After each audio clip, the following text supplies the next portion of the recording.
Good evening, ladies and gentlemen, staff, fellow councillors. Thank you for joining us tonight for the Town of Lake Cowichan's regular meeting of council. It's Tuesday, May 26th, 5 p.m. precisely. It's to be held and transmitted electronically via the council chambers here, which are located at 39 South Shore Road in Lake Cowichan. I'd first of all like to acknowledge our gathering this evening on the ancestral territory of the Subasset First Nation with thanks. I'm going to call this meeting to order, and I'm looking for introduction of late items. Councillor Bomaka. To request a leave of absence for the regular meeting of council for June the 23rd for my daughter's graduation. We can put that on new business B, please. Further, Councillor Sandhu. Vandalism. Can we have that under other reports? I'll turn to the Superintendent of Public Works for some input on that.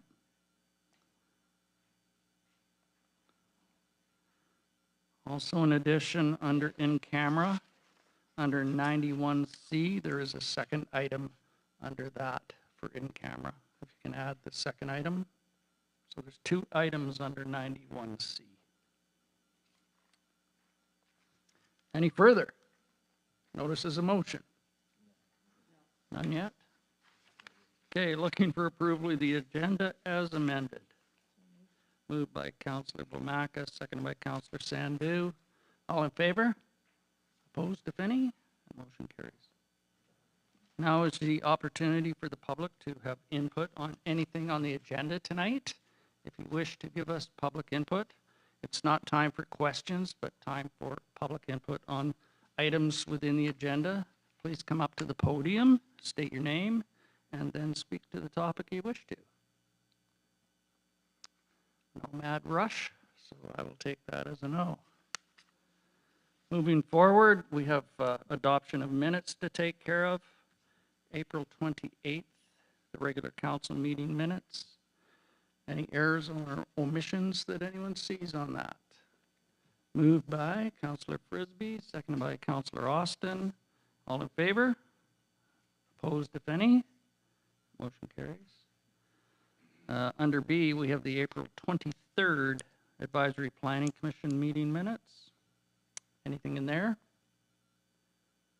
Moved by Councillor Sandhu, seconded by Councillor Bomaka. All in favor? Opposed? That carries. Committee of the Whole meeting of May 12th. Looking for errors or omissions in that. Moved by Councillor Frisbee, seconded by Councillor Austin. All in favor? Opposed? And also on the May 12th, the special meeting of council minutes. Looking for a mover. Councillor Sandhu, seconded by Councillor Frisbee. Trying to spread it around. And we have some actionable items from May 12th. I will turn to Councillor Frisbee for those, please. Building permit summary that council accepts the building permit summary report for the month of April 2026. Finance report that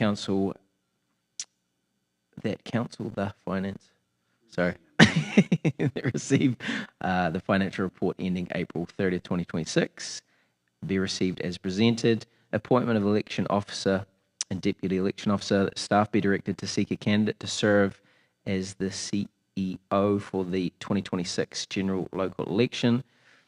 That council appoint John Thomas, Chief Administrative Officer, as the Chief Elections Officer for the 2026 general local election unless or until another candidate engaged and appointed accordingly.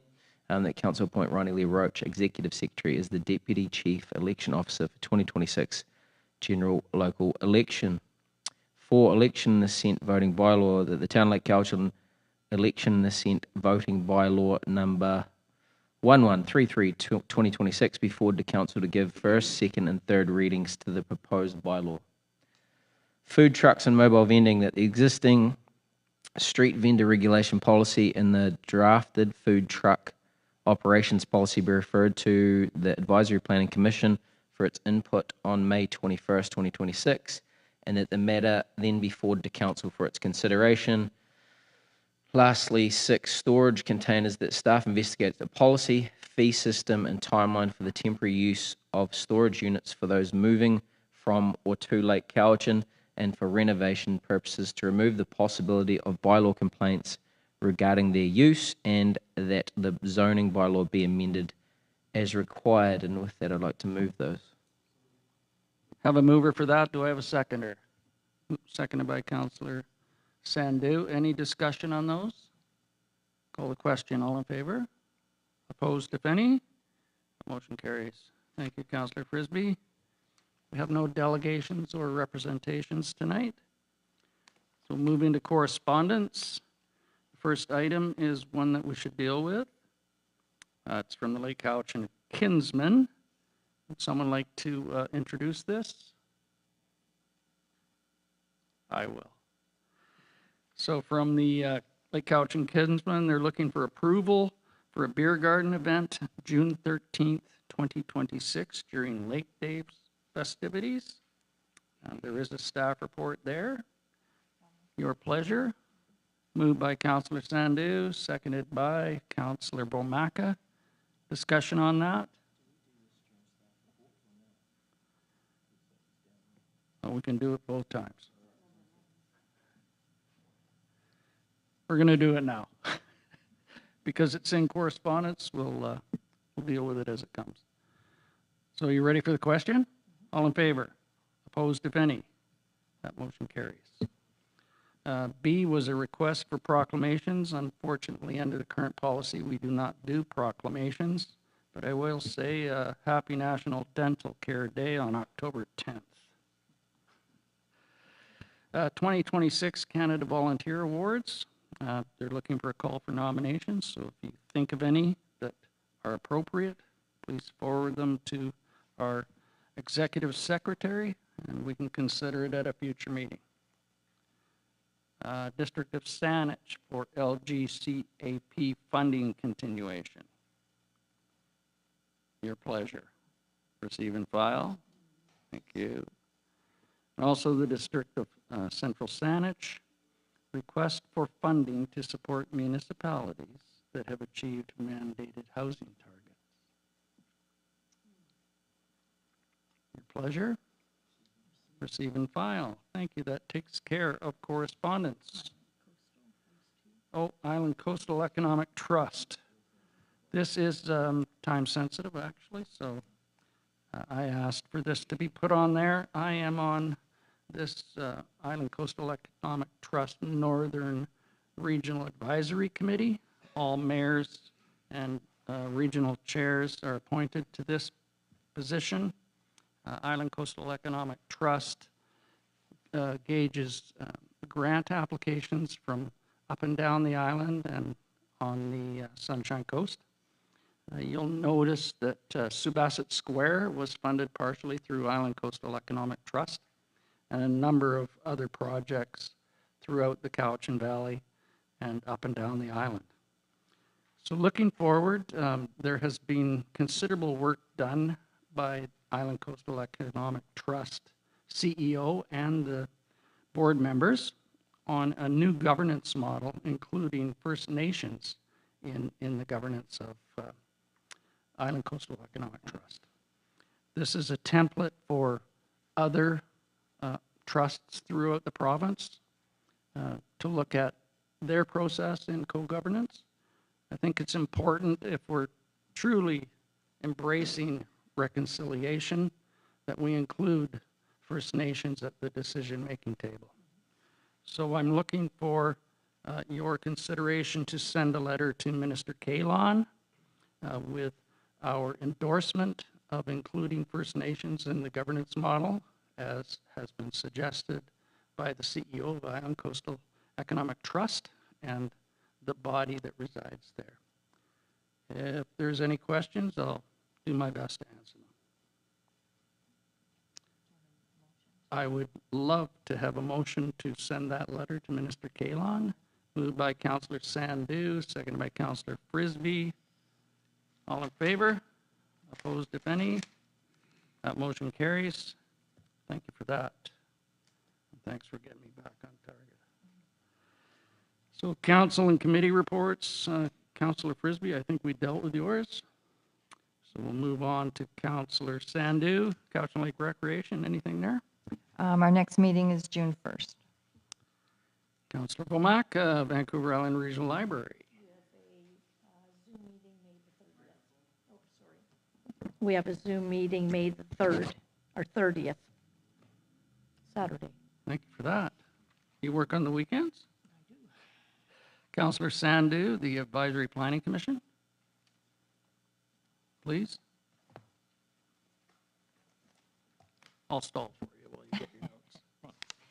We held our meeting last Thursday at 3 o'clock to discuss the draft policy for permit for food truck commercial zone property, on floodplain provisions and storage containers. So there were some recommendations coming from the APC that we'll have later in the meeting at the bylaw portion of the agenda. Thank you for that. Any questions on those? Moving forward, Cowichan Valley Regional District. Oh, Forest Co-op, nothing to report there. That's why I went to. I have nothing to report on the Forest Co-op. I have a bit to report on the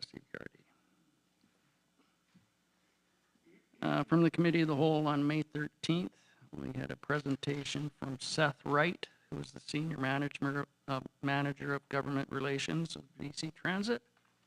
He was there to answer questions on the 2026-2027 annual operating agreement between CBRD and BC Transit, and that runs from April 1st, 2026 to March 31st, 2027. During the questions and discussions, it was raised that with the placement of the new hospital, there is no transit service currently included in the schedule. We have written to the ministers appropriate to include a transit stop and transit route for the hospital when it opens. We were encouraged to look at our current hours within our transit system and try to adjust. I think it's ludicrous to put a hospital in and not have a transit route to include. Man down? If it rings, it's a $50 fine, just so you know. So that has been raised by the chair to numerous ministers in the provincial government, and hopefully we can come up with an answer. There was a water conservation and stewardship rebate program. It was moved and seconded that the board fund a total of $50,000 to water conservation and stewardship rebate and incentive program in accordance with the recommendations as noted in the Environmental Services Report dated May 13th. That included cisterns and rain barrels and other aspects of collection. Strategic plan, the Q1 2026 status report was presented, and it was moved and seconded that all land matters in the Q1 2026 strategic plan report be referred to the Electoral Area Service Committee for further discussion. Also, consideration of staff bring back to the Committee of the Whole and Electoral Area Services regarding incorporating motorized vehicles into the CBRD Parks and Trails program, including potential cost, other examples, and possible implementation strategies. Considerable discussion on that topic, on safety, etc. But I think currently with electric bikes, they are coded as motorized vehicles, so it's looking at accommodating those as well. And also that all capital plan projects in Q1 be referred to the Electoral Area Services Committee for further discussion. Special Hospital Board on the same day, it was moved and seconded that the audited findings report for the year ending December 31st, prepared by KPMG for May 13th, Cowichan Valley Regional Hospital District Board be received, and that the Cowichan Valley Regional Hospital District's 2025 financial statements, as presented, be approved. Tomorrow is another board meeting. I will be taking the chair for the first part, as there's still considerable discussion on electoral area temporary use permits, electoral area harmonized official community plan, and the chair, as an electoral director, would like to have input in that, so feels that by ceding the chair to myself, she will have the opportunity for input. I just want to be very clear that all of these subjects have no relation to municipalities. I, as a municipal director, along with my municipal partners and colleagues, do not have a vote on land matters in electoral area services, but I continue to get emails from residents from municipalities who are confused at the process. Just because it says regional district does not mean that it includes municipalities in those bylaws and representations. So with that, that's my report. Watch tomorrow, it will be very entertaining.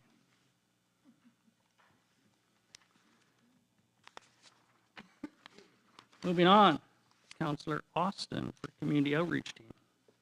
Thank you. I did send this off to everybody because it's quite lengthy, but I'll just mention a few items. On May 21st, I attended the Community Outreach Team meeting at Community Services. They are doing, updating their strategic plan because they want people to know they do more than just a few things for young people. They do lots of different valuable things in the community, and they're working on updating that.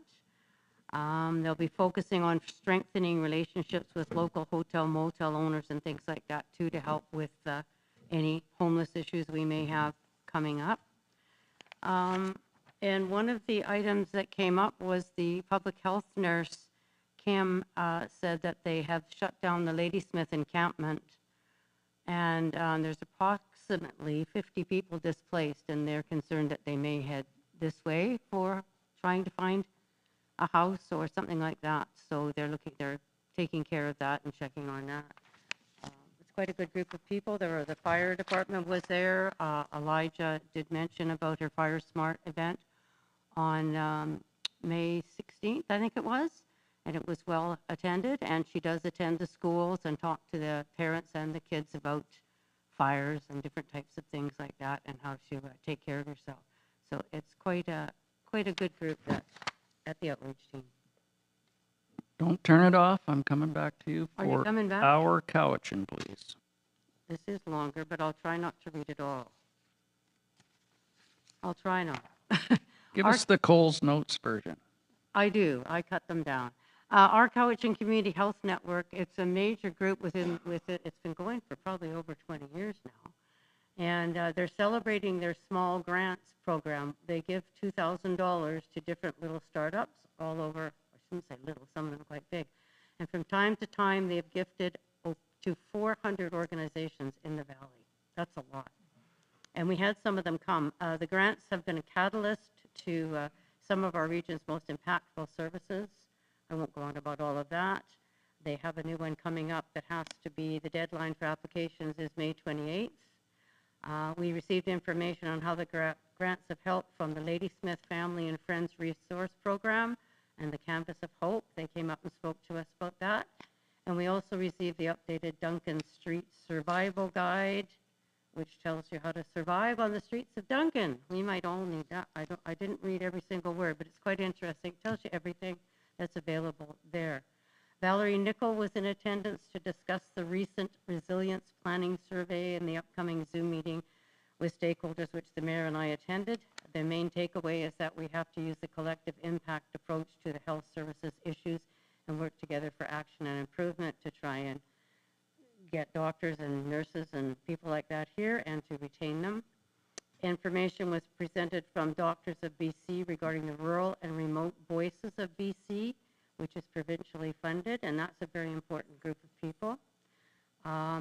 We were given some questions to answer on what we thought that our Cowichan, how they should go forward, and we had lots of good stuff going on there. And June 20th, there will be a community climate event at Charles Hoey Park in Duncan.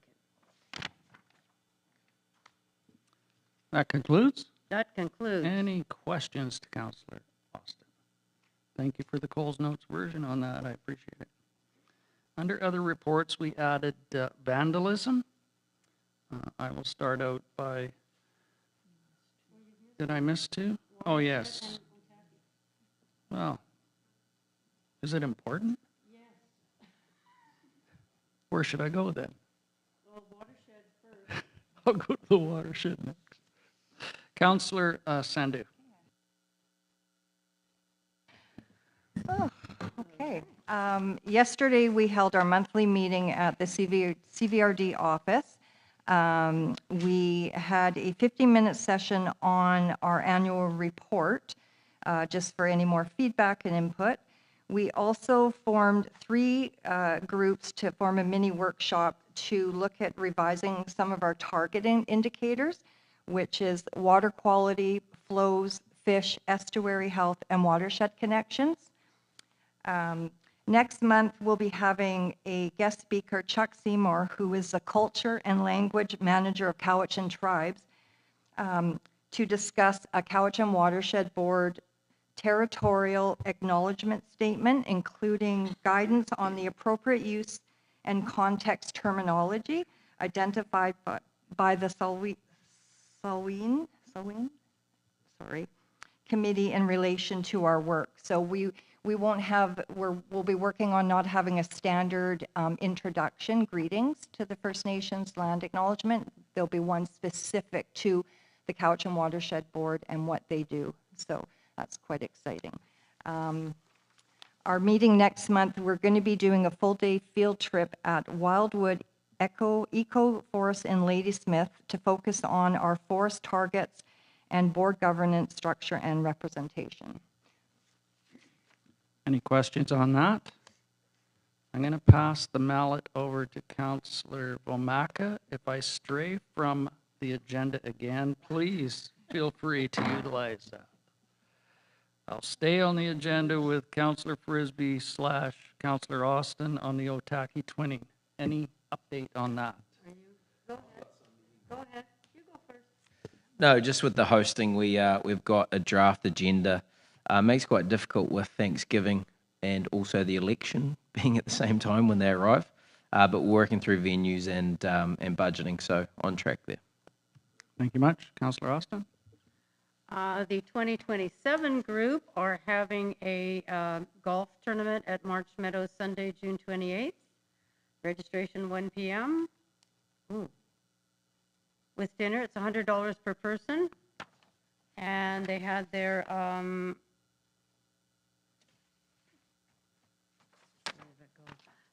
bottle drive the other day, and I think they've made $1,800 so far. So they've done very. I'm going to start collecting them for myself. Thank you. Go to attack. Thank you for that.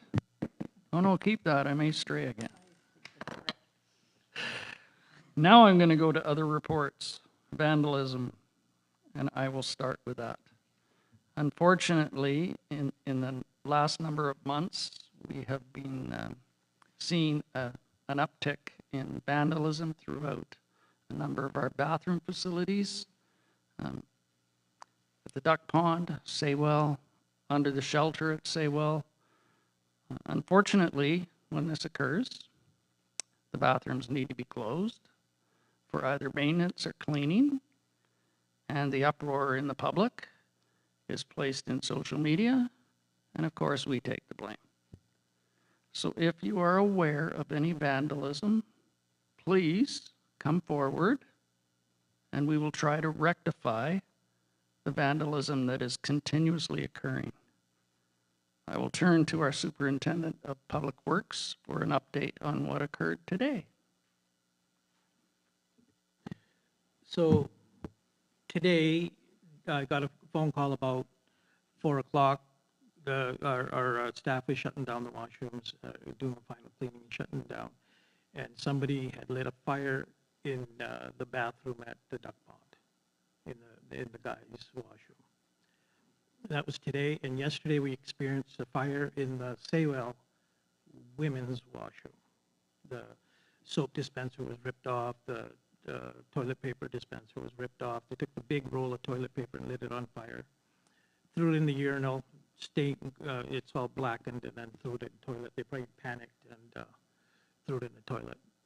So we had to shut that one down yesterday and Duck Pond down today. And those are getting serious. Before they were just doing the damage. They were plugging the toilets and stuff, but now they're lighting fires. That's serious. So we may have to just leave them shut down for a while. And I don't know, it's up to mayor and council, but it's getting very frustrating. I would hope at every opportunity when there is vandalism, especially when it escalates to fire, that we have that reported to the RCMP. Every opportunity to include an activity within the file will help with their investigation. So hopefully we're doing that. I'm sure we are. No, I went and seen the RCMP today about the Saywell one, but the Duck Pond one hasn't been reported because I just learned about that at 4 o'clock today. I'm sure that'll be done tomorrow. That'll be done tomorrow with some photos. And they've given me a file to just start uploading the file pictures to them now. So anything we see, it'll just get uploaded to the RCMP. And every time this happens, the maintenance, the upgrades are borne by the taxpayer. Each one of us are taxpayers, including, I won't go there, that may be inappropriate. The perpetrator's family. Was that politically correct? I did not name anyone. So I think it's important that we all take ownership of vandalism. If you see something, report it. For safety and health reasons, if there's a fire started in Saywell, the visitor center would be impacted. There's a number of infrastructure there that could be impacted. And there's health and safety of the people who work in the visitor center should that spread. So please have an eye out, and we will look at ways to mitigate that. Any comments or questions? I just have a couple more things if I can. Absolutely. the floor is yours. Graffiti as well. We're starting to see graffiti again, and some's racist and some's not. It's just inappropriate stuff. Duck Pond, the covered area. It was noted this weekend by the gardeners. There was a bunch of graffiti which we immediately covered up with paint. And this is all extra time and dollars that are being spent uselessly where we could do better things. And one other thing, it's not graffiti or that it's dangerous. We found kids climbing the Greendale trestle, shimmying up the side of the trestle. And there was 3 kids that were noted and photos taken, which are going to the RCMP as well. And I got talking to somebody, and their wife noted a few weeks ago, there was somebody actually that got to the top and was walking on the top. If they slip off of there, they'll be dead. It's a long ways down to the river. It is quite a ways, yes. I haven't walked up there personally, but it certainly looks far when you look. Councillor Sandu.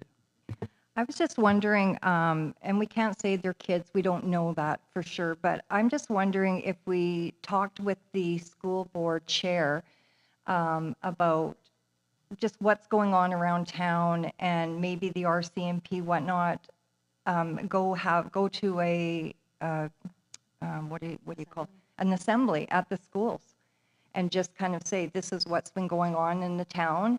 And just note that police are involved now, and maybe just put a little scare overall into that gymnasium of kids. And because I don't think we can just keep sitting quietly and write a report and then it's received and filed. I think we need to be more out there talking about this and saying, parents, where are your, if they are kids, where are your kids?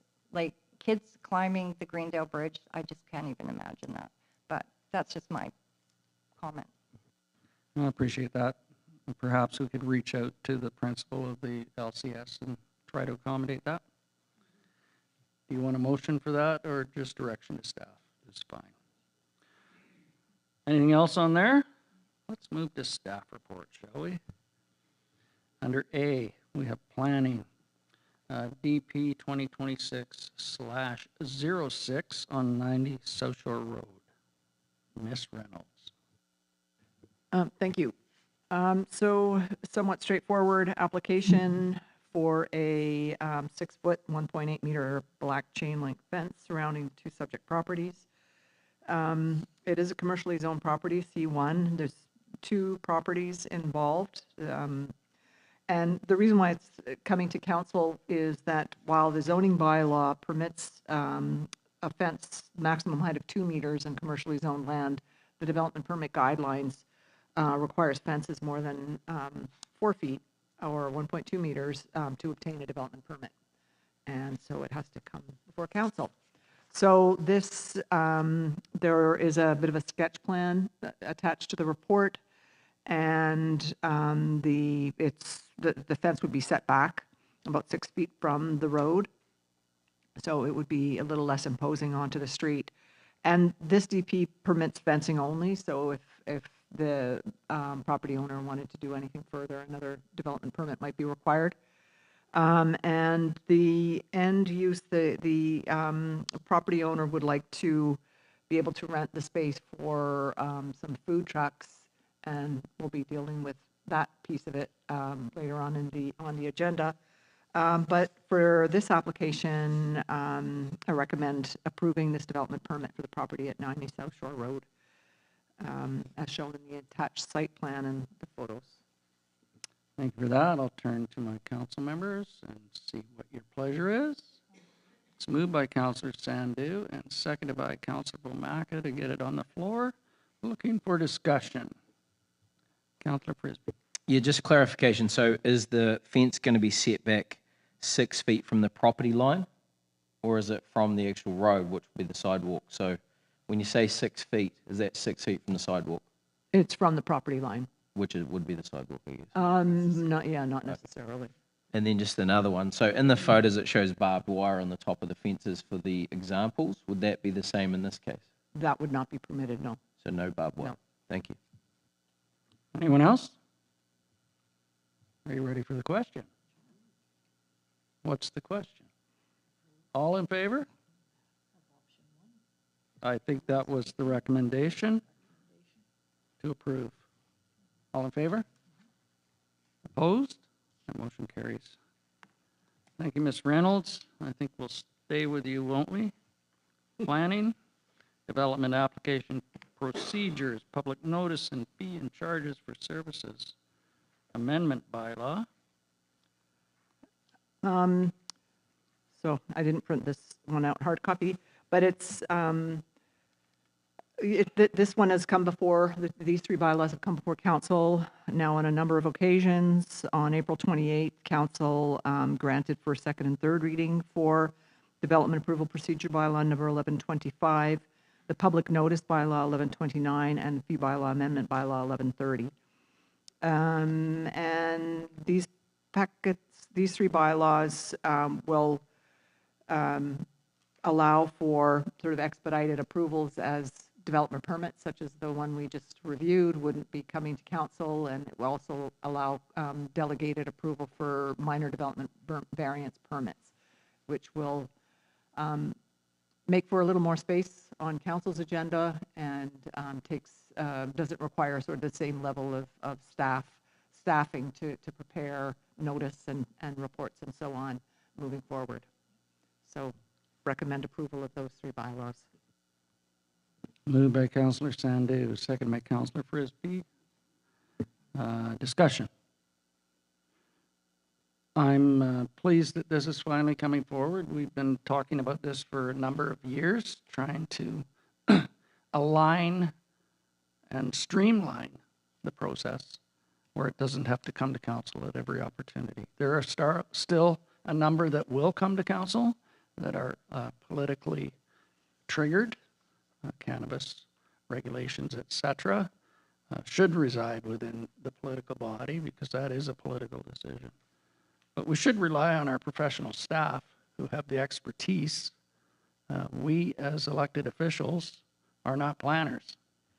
If it fits the OCP, if it fits the zoning regulations and the uses within that zone, I think we should rely on our excellent staff. So I will call the question unless there's other input. All in favor? Opposed, if any? That motion carries. Also in planning, food truck and mobile vending. Okay, thanks. So this draft policy came to the Committee of the Whole, as has been mentioned, and was directed to the Advisory Planning Commission. And when we met the APC, we had a good conversation, and the APC members were certainly supportive of the proposal, and recognizing that food trucks can certainly be quite an attractant for community for visitors and others, and recognizing that the town needs to be open to new opportunities.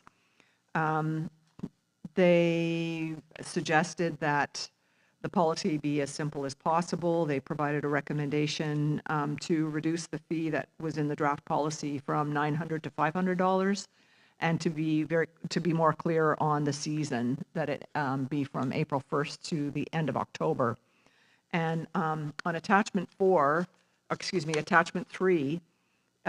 is the draft policy that was prepared. And so just to make it a little easier, from the previous version that you've already seen, sort of underlined those new clauses or references, and then crossed out those that the APC recommended to be eliminated from the draft policy. I suppose, to be clear, some of the more maybe important ones is to clarifying that the policy doesn't apply. Again, we're talking about just sort of food trucks that are operating on commercially zoned land, private land, not on public land. It wouldn't apply to vendors that move around, like, your ice cream truck or something. They made a recommendation. The previous version suggested no additional advertising signage. They recommended only one sandwich board sign be permitted, and that it's located on the property. They recommended eliminating the discussion about additional employees. Just let the operator do their thing. Clarified that no additional permanent buildings and structures should be permitted, because the policy had detailed that there was only, the operator should have only one small folding chair and 2 coolers and so on. So eliminate that. They also clarified that should consider an earlier opening time from 7 a.m. instead of 9 a.m. to 10 p.m., recognizing that it's quite possible a food truck would be selling breakfast. And then there's a couple that they suggested removing related to the sort of noise elements. And also suggested adding that we be clear that no overnight accommodation should be included as part of a food truck. Thank you. And there is a recommendation there. Yes. Just let me get back to use that mallet if you have. On myself. Question, Councillor Bomaka. So the question to our planner, so in P it says to not store a food cart, food truck, or food trailer on public property overnight, but what is the policy going to be on private property in the fenced-in enclosure for the owner? Last meeting, he brought that up, so. So as, and again, recognizing this policy would apply potentially to any operator, whether the property is fenced or not, but this would potentially allow for somebody to leave a food truck on a property overnight. That's what the policy recommends, noting that in some instances, somebody would coming on and potentially staying for an extended period. They could be staying the whole season or a month or something like that, and instead of moving the truck every night, that they would be able to stay. Thank you. Anyone else? Councillor Austin? Nothing there? Councillor Frisbee? So you'll see the reduction of fees from 900 to 500. So am I right in thinking this policy is just for commercial property? So therefore, any public lands at the moment would pay the $900 that it currently is. So there'd be a reduced rate for commercial land. That's correct. And with, if I may, with the amount of things that are having to be supplied by these food trucks, wouldn't that require quite a bit of staff time to receive these business licenses? Because there's a lot that's not just a straight business license. Yeah, there certainly is some considerable review, but really, we're really trying to be very, I guess, firm with applicants that they need to be submitting a complete application. We're not getting bits and pieces because we can't function. We're not chasing down applicants for their application. So if we get incomplete applications, we'll just hand it back. And maybe just for the APC, Councillor Sandhu. So what is the idea of reducing that rate from 9 to 500? What was the discussion? They just felt that for the first year of trial of this is just a 900 was steep, and they felt comfortable with $500. Reviewing my notes on the weekend on this, I would be actually more comfortable with a permit fee of $750 instead of $500. And if that helps your. Yeah, carry on. Just on points M and N, you've struck out solicit business at a level speaking voice with no shouting. So shouting's now allowed. Not play music or use a voice amplifier device. So could someone be on a megaphone trying to get people to their food truck? I think the thought from APC was that we don't want to be sort of trying to overly manage what's going on and assuming that people aren't going to be standing out in the street corner sort of hawking their goods. That's the thought. That was the thought behind it. So to clarify, they will be allowed to play music and use voice amplifiers? Is that right or not? Yeah, potentially, yes. I mean, but So- council could change it. The bylaw does not say that it's allowed, but it also doesn't make it disallowed. So there is nothing currently stopping a restaurant owner from having a megaphone and doing the same activity you're concerned about. It would have to be dealt with from a noise bylaw complaint perspective or a public nuisance perspective potentially, rather than under this policy. So just to follow up, so why would we take this out of it? Was there any feedback from APC, like why take it out of it? Well, they just felt micromanaging it was not what they wanted to do to try to implement this as a basically a learning curve for how this is going to unfold if we're going to do this. I'm going to turn to our planner. The Part K speaks to the issue of a generator and talks about noise levels. I mean, the sections N and O, I mean, it could be kind of combined to reference that they can't be either doing anything contrary to the noise bylaw, just to make it very clear, or no amplified advertising or so on, if council is more comfortable with that. Councilor Maca, you had something? I think being that this is a trial basis, I'm comfortable with what's in here. I think the onus is on the owner to make sure that the trucks that he has there are abiding to bylaws. And then when we review it next year, if we find that we need to add some of these back in because of issues that took place, then we can do that at that time. Thank you for that. Anyone else? One, Oh, one more. one other follow-up. So the generator would not be allowed if it was a fuel-based generator. Yeah, as long as it's not above the decibels which are mentioned within the policy. It's not so much the noise that I'm concerned about. I happened to be at a market where I was right next to a food truck that was operating with gas, and the fumes were overwhelming. and nauseating that people actually had to move their stalls away. So I do have one concern with fuel in such a small location. Appreciate it. Anyone else? I'll go first, okay?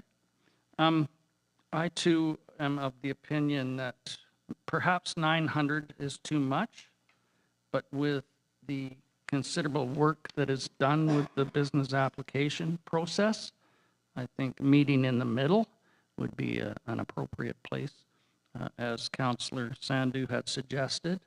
That would be my only concern, regardless of whether or not the commercial property owner pays taxes. The food trucks may not. And again, there is some concern within the food industry, within the town of Lake Cowichan, on concrete businesses, brick and mortar businesses that pay taxes and water and sewer and garbage and et cetera. So I think we have to at least implement the process where administrative costs are recovered, and there could be considerable work in the business application. Councillor Sandu? Just speaking to one of the managers at one of the local restaurants, the only concern he had was that the food truck doesn't sell things that are already in a local brick and mortar business in town, like in that location. So like there's a Mexican place there to sell Mexican across the street. Like that's not fair to the, so that's just one comment I heard from the public. And I think we heard that from the proponent, that that was the intent. Hopefully we can adhere to that. Anything else? Councillor Frisbee. Yeah, I'd like to move this recommendation with amendments to the draft bylaw that has the food and non-alcoholic beverages permit fees to $7.50 plus GST. And I'd also like to see points M, N, and O reinstalled so that they are live, which be solicit business at a level speaking voice with no shouting, not play music or use a voice amplifier device, and not leave a food cart, food truck, or food trailer unattended. What? Policy, not bylaw. Policy. My We'll worry apologies. about the bylaw later. Do I have a seconder for that inclusion of those? Seconded by Councillor Austin. Ms. Reynolds. I just want to clarify in terms of sort of trying to manage what they may sell. That would certainly be beyond the scope of the policy. Oh, certainly. And I was just going on what was provided by the proprietor at the previous meeting. So, and with that, it's been moved and seconded. Councillor Wamaka. You look like you're scared. So I'm okay putting back in the M and N, but the O, not leave a food cart, food truck, or food trailer unattended, but when they're closed down at night, it's unattended. But it's still unattended. While operating. Go ahead, Councillor Sandy. The original bylaw was 2011, so a lot of this language, or this policy, is outdated to what food trucks do these days. So if we have a noise bylaw, whatnot, I don't see a reason to put these back in. There was, as I said, there was good discussion at the APC table about not, for the first year of us doing this, not micromanaging it. If we've got a noise bylaw, then they can go to that if there is an issue, but I'm not supporting bringing back these MNN. Was MNO, wasn't it? MNO. I thought that was Kiwi, but it is M, N, and O. Okay, but that is moved and seconded as the recommendation.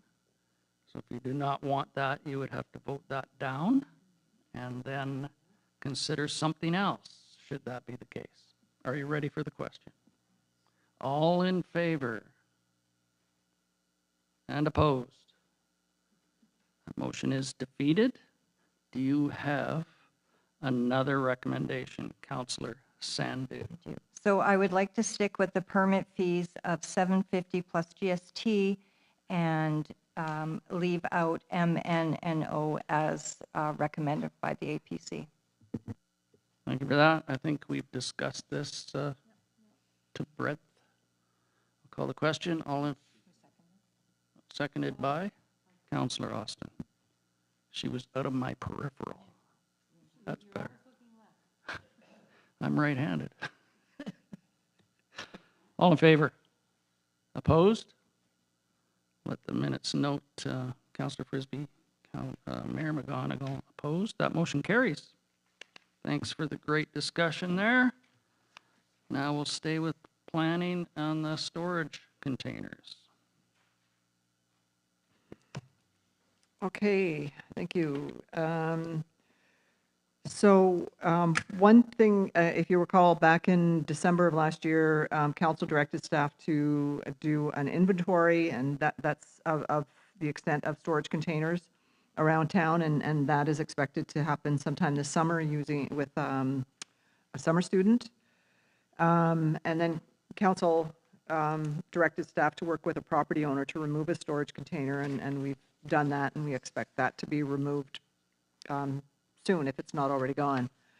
Now, as far as remembering that the zoning bylaw doesn't permit the use of storage containers, so any policy that is proposed would require an amendment to the zoning bylaw to address the prohibition. Council may want to consider temporary use permits as another possible avenue to allow these, but right now, the zoning bylaw as written doesn't allow temporary use permits on residentially zoned land, so that would require a zoning amendment. So again, we took this discussion to the APC, and sort of as representing the community, there was a wide range of opinion on the matter, from one member feeling that expressing that the bylaw currently doesn't allow it, the current bylaw should be enforced, and we shouldn't be allowing them, to the other end of the spectrum to say, just leave it alone, don't deal with it now, come back after the election. They also did discuss, that an opportunity to possibly consider implementing over a longer period of time, and also possibly to develop a survey to gather community input on the matter. What the end result from APC was, they made a recommendation related to the use for the temporary purposes for renovation and for moving, and they recommended that a security bond of $2,500 be collected, and also that proof of the reason that they're requiring, for whether it's moving or renovating, that must be submitted. And again, the staff report identifies a number of options that council could take, and at this point, I didn't include any recommendation on this. Appreciate that. I thank you for all the work you've done on this on such a short time frame. This certainly wasn't my intent to add increased costs or process to a person who wants to utilize this for moving. I understand it's not currently residing within the bylaw. That would take considerable work. So I would move to put the matter on hold till after the upcoming election and go from there, leaving the subject in the back burner for future discussion. So I will move that. I'm not supposed to, but I'm gonna. And seconded by Councillor Sandu. Further discussion on that? And a comment from Councillor Sandu. One of the things that the APC said was a temporary use of like no more than 60 days. And as our planner said, proof of what the use will be for, and it just being on a temporary basis. Thanks for that. Councillor Wamaka. Would we still be able to utilize the summer students to take an inventory of to how many are located? So when it does come back after the election, there's already information in place? Yes, that's a yes. Okay, thank you. And that'll help us make our decision. Right. Okay, moving on to planning, firefighters association. Okay, let's call the question. All in favor? Opposed? I'm getting hangry. I need a Snickers. Firefighters Association liquor license. Is that you again, Ms. Reynolds? Yes, my last one. So we received this through the Liquor Board's portal. And I mean, apologies to the Firefighters Association because I know it was sitting in the portal for quite some time and there was a real glitch in terms of the information or the application being forwarded to the town.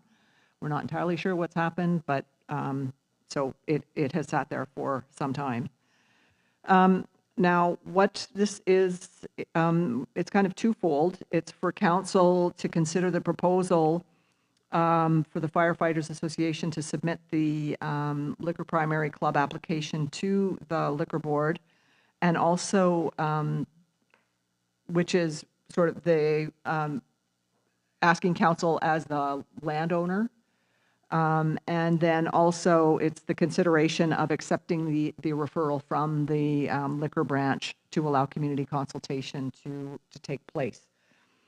So again, the report summarizes the application. They would like to have a liquor primary obtain a liquor primary club application. And there is a 5-year lease between the town and the association, and it ends at the end of June 2030. And the association has use to certain areas in the fire hall to carry on their sort of after work activities. The attachment 2 is a letter of intent that was submitted by the association to the liquor branch. And so it provides a little more information as far as how they envision the use of the space in terms of liquor service. For research, I just contacted a couple of other fire departments to find out how they deal with this issue, because it's always helpful to try to provide information to council. And both those departments say that they no longer do this. They don't allow this activity. And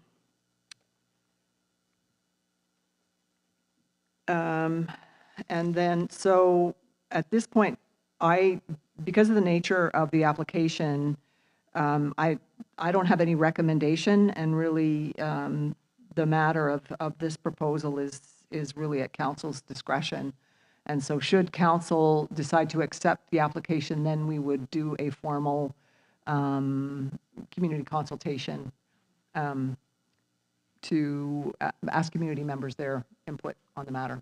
And that would be reported back to council, and that would also have to go back to the liquor branch. Thank you for that. Would that pause the process? The referral and I mean, it would have to be done. Yeah. Yeah.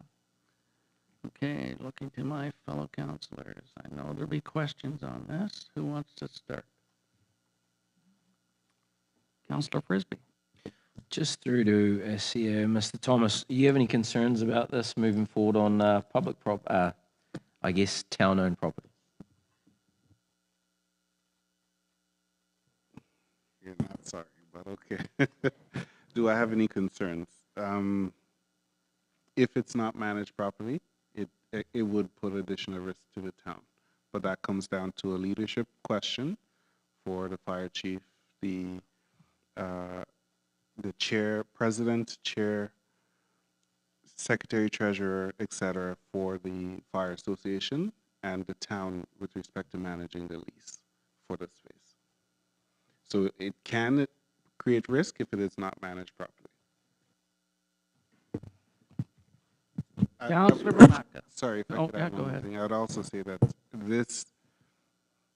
what you're being asked to consider today is a matter that is currently happening across the municipality in place today. We're just formalizing this, I believe. Councillor Vomaka. So in the discussion, it's saying to offer alcoholic beverages at select special or social events, weekly gatherings, and special functions. And then further on, it says to be available 9 a.m. to 4 a.m. 7 days a week to allow for debriefing after traumatic calls, which can occur at any time of the day or night. I have unfortunately, an issue with firefighters at the end of a traumatic call using alcohol to aid them through this. I think there could be better ways, but that's myself. I think this sets us up for liability as the corporation, that if they are drinking and they do go out to another call or leave the facility, then would it be the town's liability on that? And I know that that's probably why it was discontinued. And I know that prior to many of us being on council, there used to be alcohol after council chamber meetings, and that was discontinued before there was liabilities. We don't allow our public works crew to consume alcohol after their shift, or our town office to, or our council members too. So unless somebody can give me a reason as to why we're allowing another town-owned entity to do it, I'm willing to listen. Thank you. Councillor Sandu. I understand that this has been going on for years, and now they're in the process along with the town to make sure everything legally aligns. I totally support that. Just in reference to Councillor Vomaka's comments, our first responders, they see the worst of the worst. So I have 100% faith that they're not going to drink and drive after, that they know their limits. And I think that we have to trust until something happens, and I don't think it will, but I think we have to have faith in our fire department, who volunteer and give up time endlessly in support of this town in volunteer hours. And I think as long as the liquor board and everything else, those applications are approved, then I fully support this. Anything, Councillor Austin? Well, I agree with Councillor Sandu on this basically. I don't think they would be driving after drinking when they go to such awful things that they do. I don't know, it's a difficult decision because if other fire departments have not allowed it or stopped doing it, I don't know. It's a hard decision to make. I'm sure you're not going to drink gallons and gallons afterwards, maybe just a drink. I don't know. Appreciate that. I do have a question through to whoever. Is this coming forward after the implementation of the association residing within the fire department? Because there was, in the past, alcohol has been consumed within that facility under the social department. Just a question. So the Firefighters Association is a separate entity from the town fire department. They're naturally comprised of the same members, cross-pollinating, if you will. One is meant to be a social-focused organization, generate revenues. We also have two members in the audience here from the association. If council wished to invite them to expand further, I'm sure they'll be interested in doing that. The fire department itself is not the applicant on this matter. It's the association, and the space that the association hopes to use is one of the auditorium type space within the fire department that has a kitchen, commercial kitchen, etc., that they typically use for member events. So it's a bit of a nuance, but the optics of it, I certainly understand reservations around that. At the end of the day, it's one of appetite for risk and balancing that, and that particular request is a decision of council to make. Thank you. And just clarify if I am wrong, and I don't care who does it, whether it's the chief or a couple of the association members. The whole intent of the association was to remove that liability from the organization, the town entity, by placing it within the firefighter association, removing it from the fire department per se. I believe that was the presentation when that was brought forward to try to mitigate some of those liabilities. In the past, this used to reside with the social committee. Yeah, that is correct. Forming a society, buying insurance to protect them and protect the overall town is to have a society. There is some run like this. I'm not going to name them, but it can be successful. But there's also code of conduct here. Rules from the society and from the department that must be adhered to. And the chief at the time can overrule anything anyways.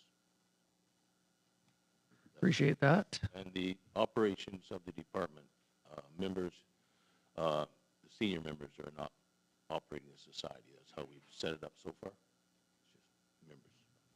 Thank you for that. Any other comments or questions? Councillor Frisbee? Just to our Oh, CA, oh, just let me sorry. acknowledge. sorry. I'll be Looked at using this me. next. Councillor no. Frisbee first. Oh, you were just moving it? Okay. You have a comment? Yeah, Do you? I have a question. Then go ahead. To our CAO, can you expand more about what the town's liability is, though? That's what I'm concerned about, being it's our town-owned facility. So let's say, for example, an incident occurred where a fight broke out. The town, as well as the association itself, can be named as parties in a matter. The town would naturally be named as a party in any litigation should anything unfold within its boundaries, even outside of its boundaries, as we've seen with previous examples. So in terms of the liability, it will be hard for me to quantify or qualify that in the absence of a specific incident, because it's so specific and dependent on the facts of the matter. That being said, because the space that is intended to be used is within a municipal building, being the fire hall, the town will be a respondent, will likely be a respondent in any matter that arises from something like this. Thank you for that. Would it be appropriate that this topic be broached with the Municipal Insurance Association to have their take on the liability that would reside within this? That is an option we could certainly do, without the benefit of having received their feedback prior. Insurance are naturally conservative in their risk profile. They are likely to look at this application and recommend against it. I suspect that if we were to do a legal referral as well, that would likely be the outcome of their advice. Thank you for that. And I think that would be another avenue after the consultation. Councillor Frisbee, you were going to move something. Yeah, I'd like to move option 1, permit the association to make this application, accept the referral from the LTRB to allow the public consultation process to be undertaken. Do I have a seconder? Seconded by Councillor Austin. I look to the right this time, you'll note. Any further discussion? I think this is appropriate just to get the matter under consultation. All in favor? Opposed, if any? That motion carries. Thank you.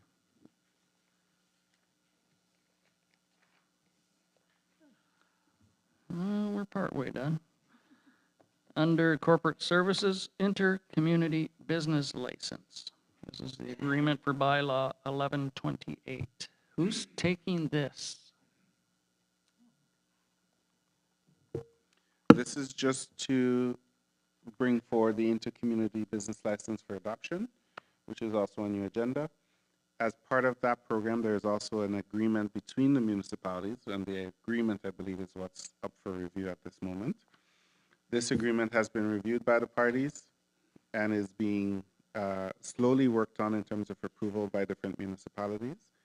One of the key changes in the agreement that was made was to structure it in such a way that every new addition to the program, every new member municipality addition to the program does not require the previous municipalities who agreed to go back to their councils and have those agreements again adjusted and then approved with each addition. So this agreement captures this structure in place and anticipates future additions.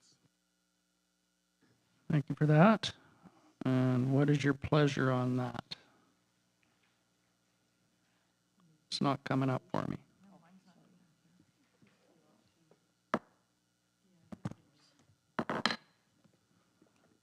Which one would you like to do? Councillor Frisbee, I'd like to move option 1. could you read that out for us? Sure. That council authorize the mayor and CAO to execute the inter-community business license agreement with partner communities on Vancouver Island, and the Town of Lake Cowichan inter-community business license bylaw be considered later in this meeting for adoption. Thank you for that. Seconder on that. Moved, seconded. All in favor? Opposed, if any? That'll come forward later in the program. Agenda. Under corporate services, we have privacy policy. That's correct. With respect to the privacy policy, a municipal election is coming up in October of this year. One of the ways of accessing the voter list is to get a copy of it from the provincial election body.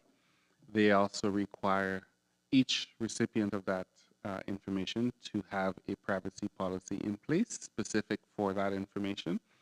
A key example of that would be a recent situation in Alberta where electors' lists were shared broadly, and that created some significant issues.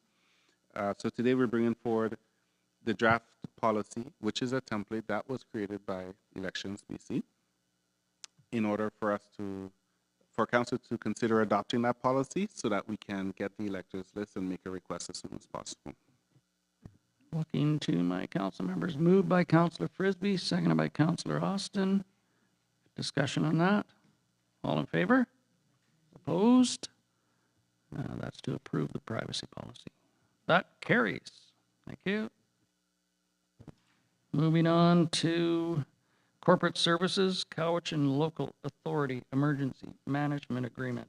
That's you again, Mr. Thomas? Yes, sir. So as council and the public may know, the town of Lake Cowichan is part of a partnership with Emergency Management Cowichan that governs emergency response, preparedness, planning, exercises, and recovery in the partner municipality.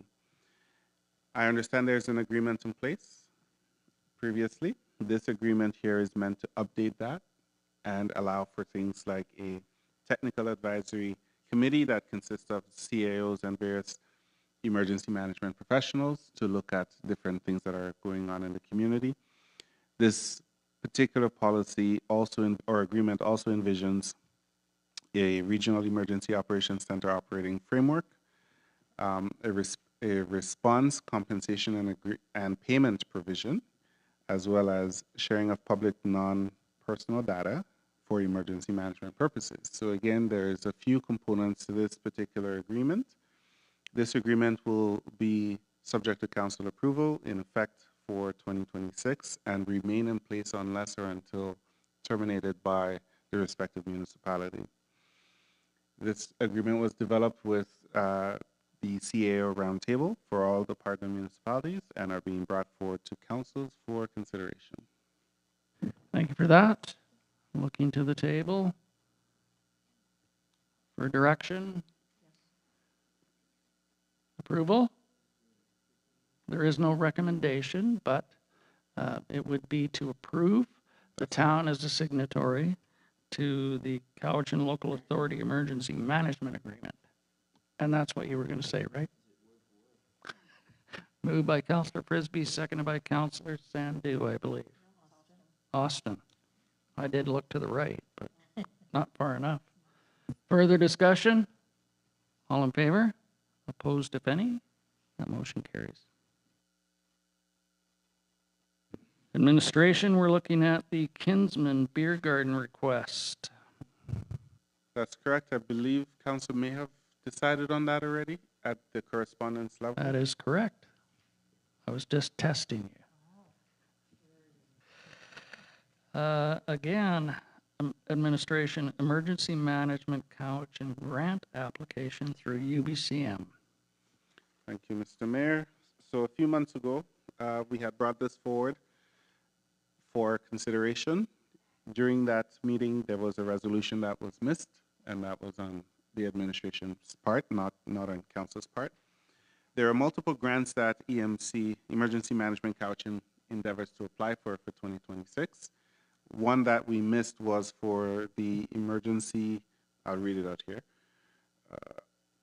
Emergency Preparedness Fund Emergency Operations Center Program, which is why we actually ran into a conflict when we submitted a separate grant application for the emergency operation generator. So that's why this had to be withdrawn. We're just seeking a resolution from council to allow the CVRD to apply for on the town's behalf, receive and manage the UBCM Emergency Preparedness Fund Emergency Operations Center grant up to $150,000. Moved by Councillor Frisbee. I'll look to the right. Seconded by Councillor Austin. Discussion on that? All in favor? Opposed, if any? That motion carries. Before we continue on, I would like to just pause for 5 minutes, stretch my legs, and open a door. It's very hot up here.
Shall we come back to the table and get on with the business, please?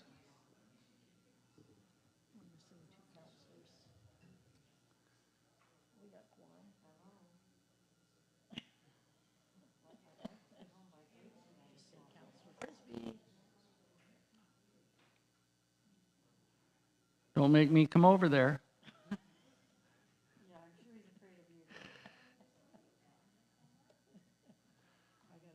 So we'll just allow Councillor Sandu to get to the table and we'll resume our program.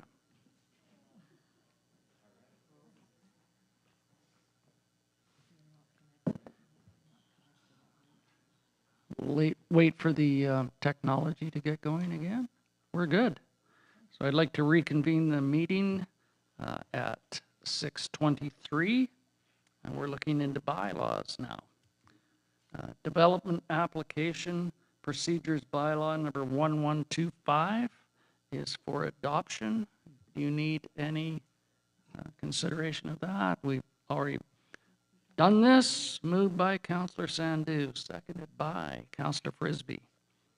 All in favor? Opposed, if any? Was that an opposed? Oh, no. That motion carries. Move to the public notice bylaw number 1129. That's here for adoption as well.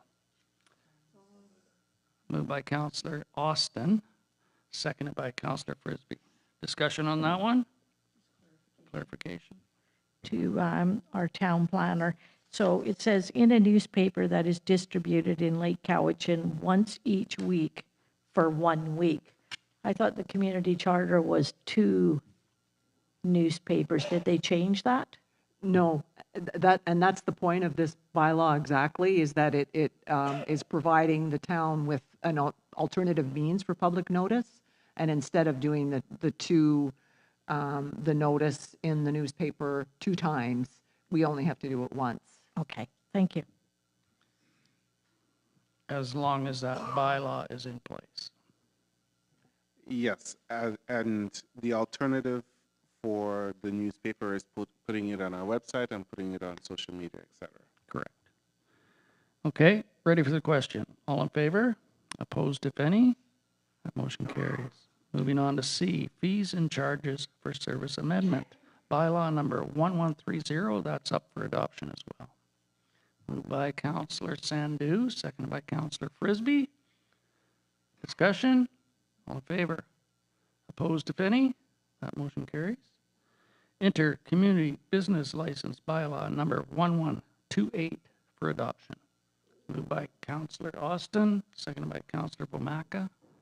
All in favor? Opposed, if any? And then election bylaw number 1133, that's for first, second, and third reading.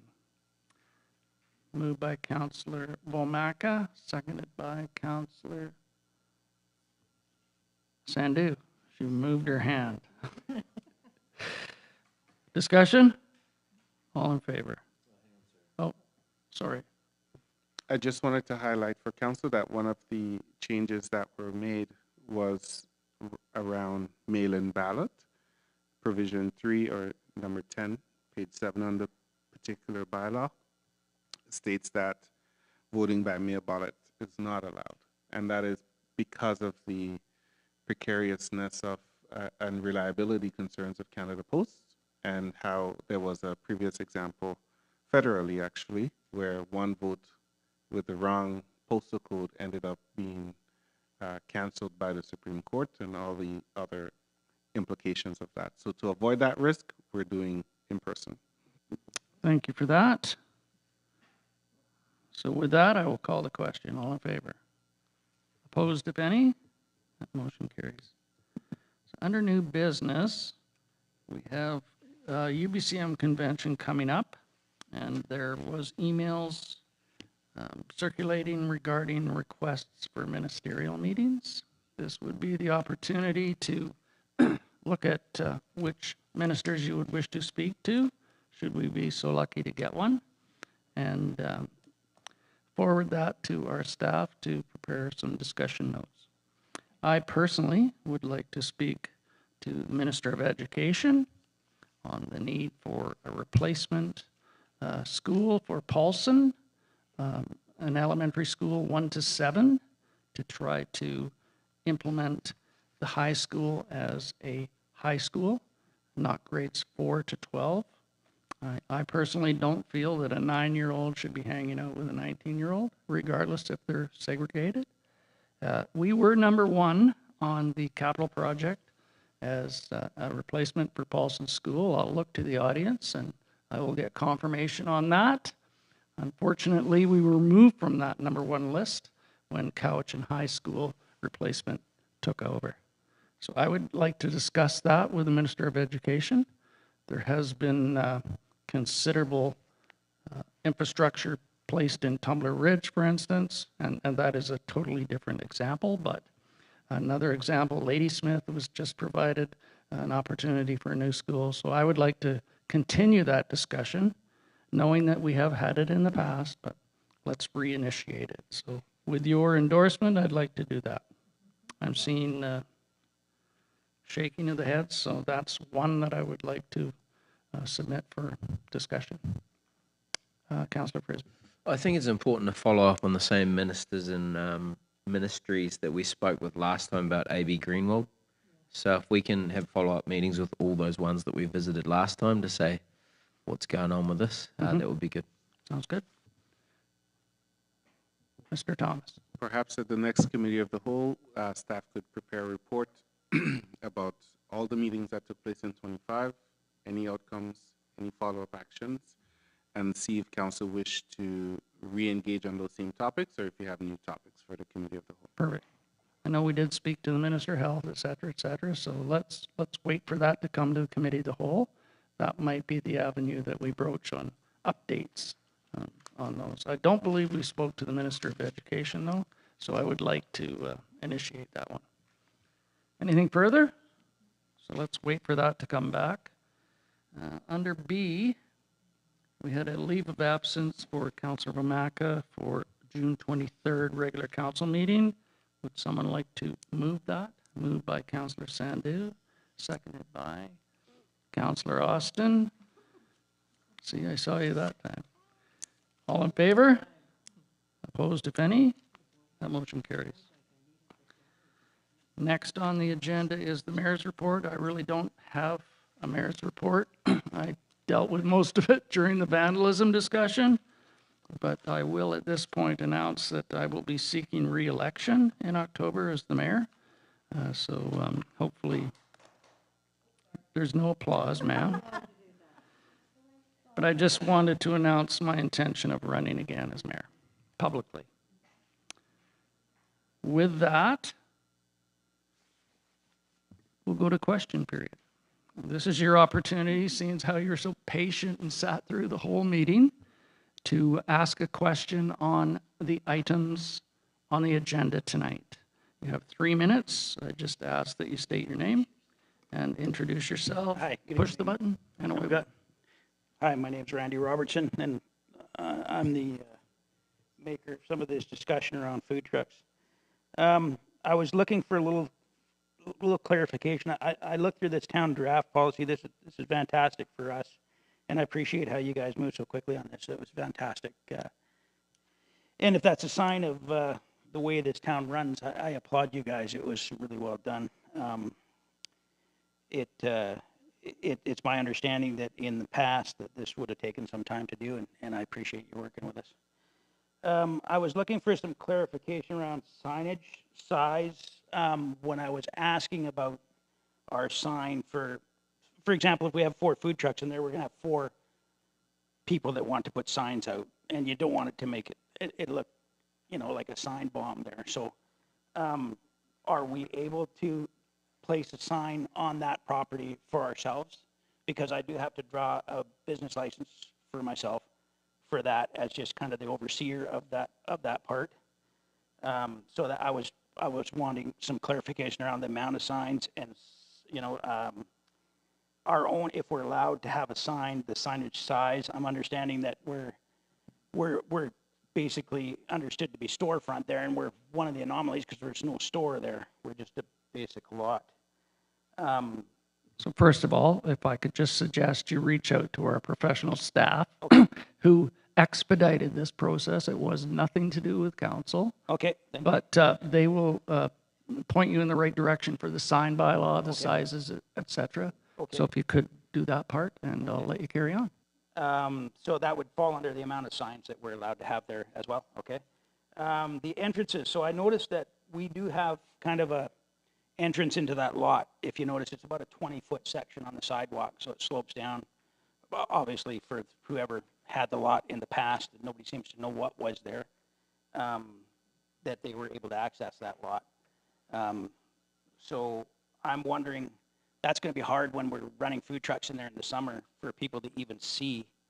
And I hate to bring up the P word for parking here, but it might be a bit of an issue just at that entrance area so that people can see as they drive by that there's something there. If there's a large truck or a motorhome or something sitting there, it's going to block the whole idea of it. So I'm just looking for some clarification around that.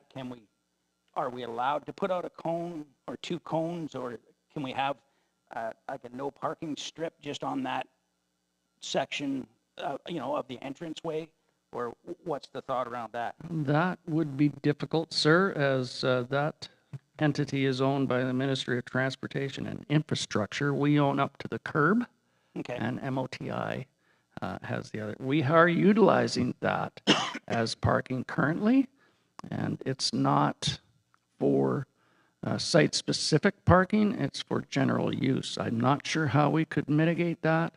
Again, I would suggest reaching out to our staff to see if there is any opportunity. Access and egress through the back parking lot is an option. I don't think that is an option. May I? Absolutely, please. What I'd suggest we not do is try to adjudicate your application Okay. on the fly. Okay. Fill out your paperwork, come and set up a meeting with us as staff. You'll have the audience of myself if you need, but you will certainly have planner, you have building inspector and bylaw enforcement. We'll look at your application and provide you with guidance as best as we can, Okay. and then we go from there. Okay. Fantastic. That's all I have for questions. Perfect. Appreciate you reaching out to council. We are not in operations. Our job was to approve the development permit, which we did, I believe. No, yeah, we did. But now it resides within yourself and staff to work out those details. But thank you very much. Appreciate it. Anyone else? Come on up, state your name, please. Stand up.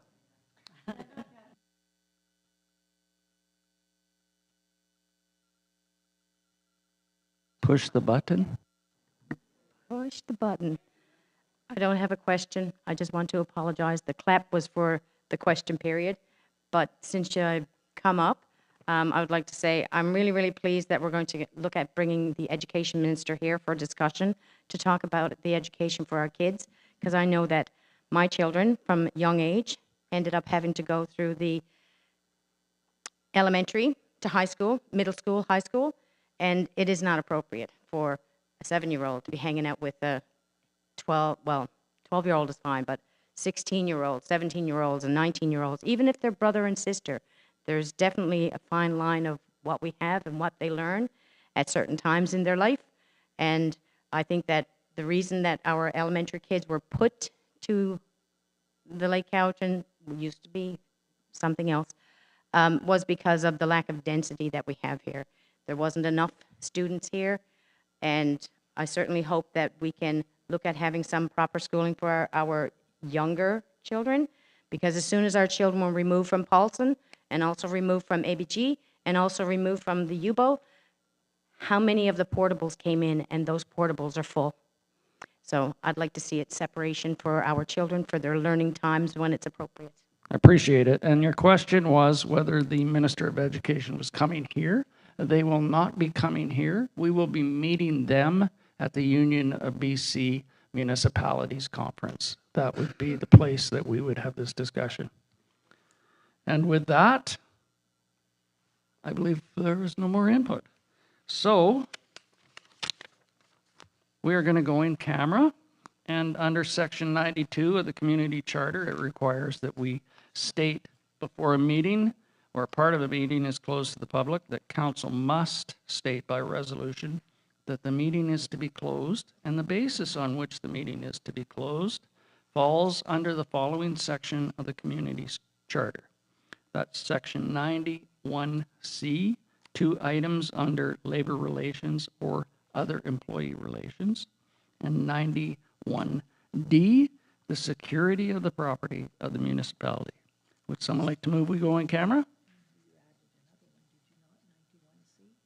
There's 2 items under 91C. Moved by Councillor Frisbee, seconded by Councillor Sandu. All in favor? Opposed, if any? We'll take a short break before we go in camera.